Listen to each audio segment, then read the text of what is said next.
So my name is Hannah Solomons and I'm the Head of Membership Development for the British Institute of Inkeeping, and we're joined today with Scott Hulme, who's the Managing Director of Venners. Welcome, Scott. Thank you for joining us. Thank you, Hannah. Thank you for having me. Good morning. Good morning. So we know that the pandemic has hit our industry really hard, and although obviously our members have now opened back up, our operators and our members are still facing a lot of challenges that have an impact on their bottom line. Now, you as Venners have just launched a white paper, so it seems like it's no coincidence that that has come out now in this really challenging time for our members.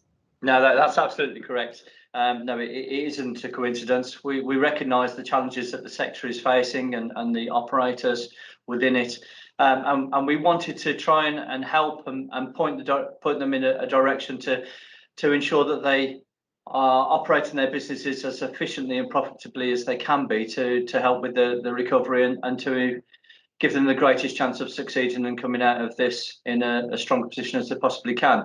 And we know that many operators within the sector look at the key targets for sales, for profitability, and for stock performance in terms of surplus or deficit, but one target, one measurement, one metric that tends to get overlooked is the yield. And what we wanted to do was to try and to help in any way that we can, and we came up with the idea of trying to draw focus to a measurement target, a measurement criteria of yield to help them to maximise the efficiency of their businesses, to give them the best opportunity to come out of this awful situation and to start to grow and thrive again. So if we're talking about yield, just to be really clear, what measure is that? What does yield measure? Okay. Yeah, I mean, in this simplistic form, how effectively you turn your stock consumption into cash in the till. It's an efficiency measurement. So if for instance, if you dispense a pint of beer and you take the money for that beer and it gets into the till, you've got 100% yield. If you dispense 2 pints of beer and you only get 1 pint in the till, you've got 50% yield. It's quite simply how effectively you turn your stock consumption into cash. And so that's a really important measure for our members then, in terms of bottom line. Absolutely. And we recognise that, we'll come on to it in a little while, the factors that can affect yield. But obviously, the higher your yield is, the more profitable, in general, your business tends to be. The other thing that yield gives a benefit of, actually, is allowing them to, for benchmarking, to be carried out as well. So what it can do, because it takes out of the equation allowances and stock surplus or deficit, what it does is it allows you to compare your property, your business, with your neighbour, or actually one at the opposite end of the country. It's a pure metric, which really does lend itself very well to benchmarking. And presumably that's quite useful for multiple operators as well, so people who have more than one site, to allow them to then benchmark one against another. Absolutely. If you have got an estate and you've got 1 or 2 underperforming pubs, it does allow you to identify that quite quickly, and you can look at the operations within those pubs to see what's happening. What it also does as well is that because yield is literally stock consumed, cash in the till, it isn't affected by if you've got overinflated allowances, for instance. If you have got a manager who's trying to hide things, if they're trying to inflate their allowances to create a better stock result, they cannot impact the yield by doing that. The only way they can impact the yield is to operate more efficiently and more effectively. And just explain to me the data that you've used to create this white paper. Okay, so what we did, we obviously carry out a huge amount of stock takes, and we looked at data from 2019, which was the last year, obviously unaffected by the pandemic. It was a sample of 22,000 stock takes carried out across over 3,000 venues. So it's a huge amount of data, and we recognise that we sit on a huge amount of data, and how we can use that data and analyse it to develop white papers like this to help operators within our amazing industry. And I can see from this slide that there's a difference in terms of the yield between wet-led and food-led businesses. Yeah, so first and foremost, we saw that wet-led operations created a higher average yield of about 2.8% more than food-led.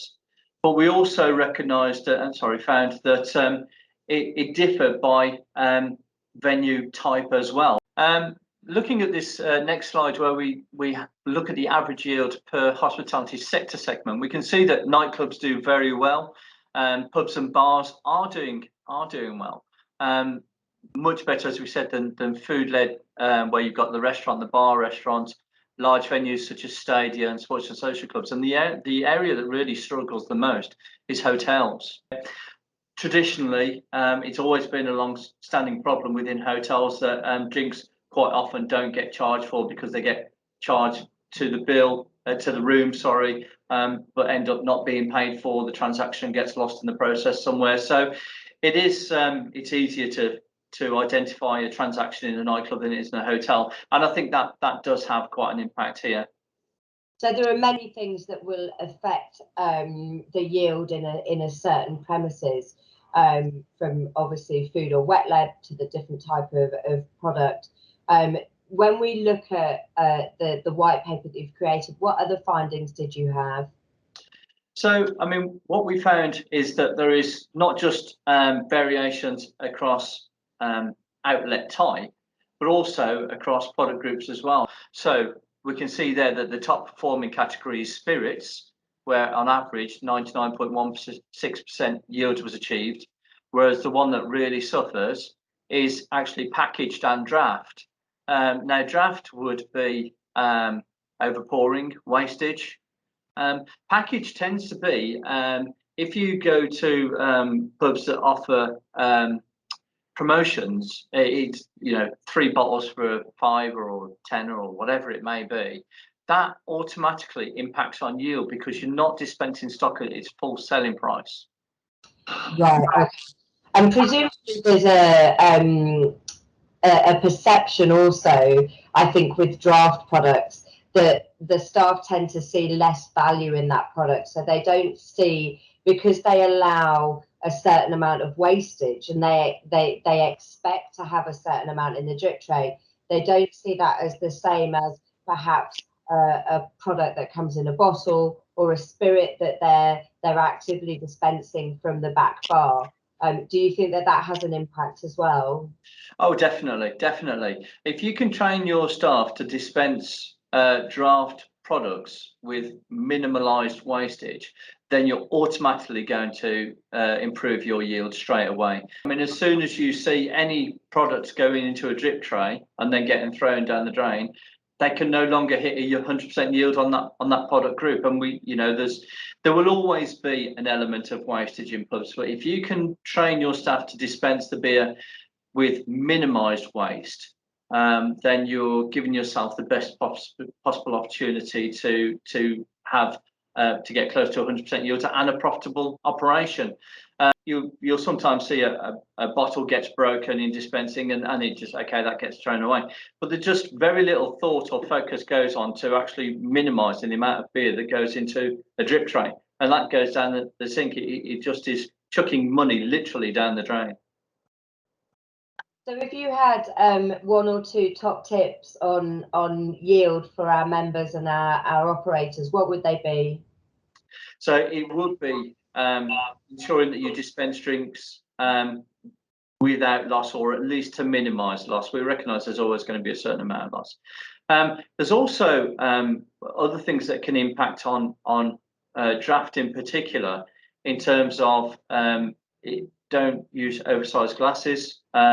If you have oversized glasses in your operation for pints, then you are running the risk of really not being able to achieve 100% yield. There's a great case study for this, actually. The wonderful Tim Martin and Wetherspoons had a fantastic campaign in 1998, where they introduced oversized glasses into their operations. And they had a great marketing campaign, the Great British Pub, and you will get 20 ounces of fluid, and the head will be over and above that. They introduced 23-ounce glasses, but what they found was that customers didn't like the 3-ounce of head and asked for the pint to be topped up, and therefore they were dispensing more than 20-ounce fluid. It actually cost them over £1 million in the end, and they quickly realised that whilst it was a great idea and a wonderful campaign, and any publicity is good publicity, they needed to withdraw from that. And of course, Tim's got a great estate behind him, and he was able to survive this. But of course, smaller operators may not be able to do that. So we would always recommend, don't use oversized glasses. Don't be very careful with branded glasses. Quite often branded glasses aren't actually government stamped as pints, so do check your branded glasses as well to make sure that they are government stamped as being a legal pint. And then of course, yes, training. And also don't be fooled or tempted to think, well, okay, every time I clean lines I waste beer, so I'm going to clean my lines less frequently and therefore reduce my waste, because ultimately you will get fobbing as yeast builds up in the lines, and you'll waste more than you ever do by just carrying out a simple line clean. So that's really interesting, because I guess that highlights the difference that small percentage in each drink can make to your overall bottom line. And I know you just mentioned line cleaning as well, and I think one of the challenges that our operators face is customer experience and creating that great experience. And of course, once you lose that by giving somebody a bad pint, it's very difficult to bring that back, because they may not come back into the pub, because they may make an assumption that all of your beer tastes wrong. So you're absolutely right. I think line cleaning is massively important, as are all standards. You touched on glassware. I'm guessing that in my personal experience, lots of wastage can occur through glasses not being cleaned properly, old glassware being used, glassware not being renovated, and that can have another massive impact in terms of the amount of beer that is lost, and therefore impact on your yield. Oh, definitely, yeah. I mean, standards are we are much more a much more focused society now on standards. They are critical. We recognise more than we've ever done before that competition is out there in all walks of life, and therefore if you do anything that could potentially damage your brand or your standards or your reputation, it's so difficult to win that back. It takes much more effort to try and win back customers than to win them in the first place.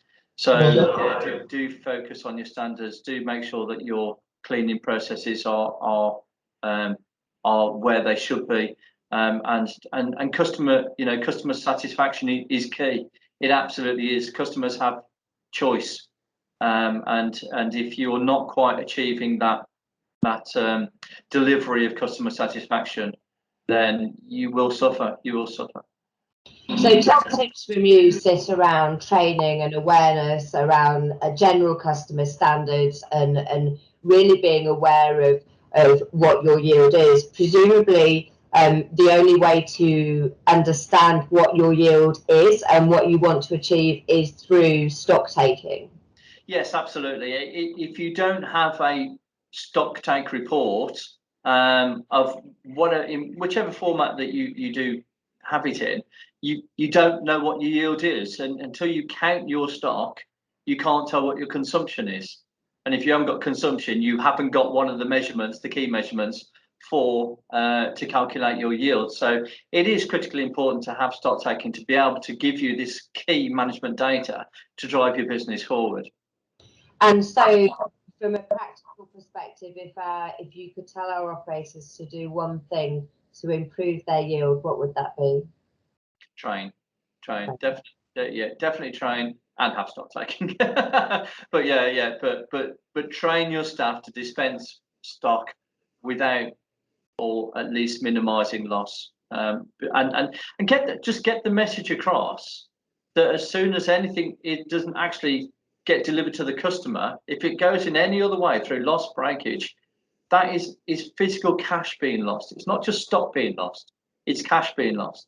And you know, there's something I've tried to get a message across for years in my 25 years in this industry, well, in stock taking, and I was in the industry before, is that if you had £200 go missing out of your till, you call the police. But if you have £200 of stock go missing, you go, well, we need to do better next month. And it's the same thing.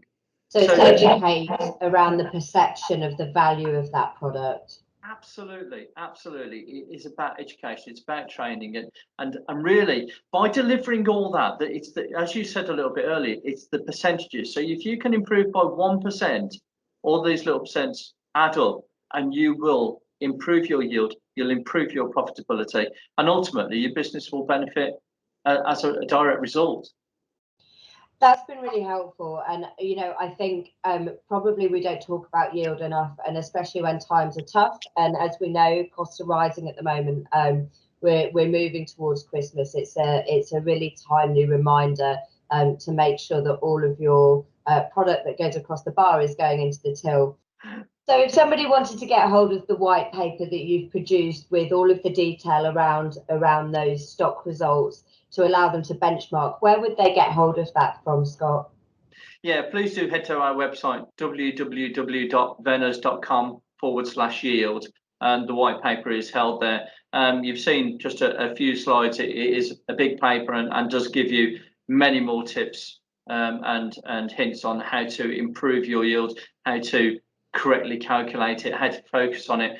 And ultimately, if you don't have stock taking, you can't find your yield. So you do need a good stock taking system to be able to identify what your yield is and to be able to look at this really important measurement. And again, more than ever is the time for our members and operators to really focus on every penny that they have the opportunity to with rising costs. So thank you for today. It's been really useful, and hopefully our members will have taken some top tips from you, and we'll investigate that further. I do hope so. Thank you again for your time today, Hannah, and for giving us the opportunity to talk to you about this white paper. My pleasure. Take care. Thank you. Bye-bye.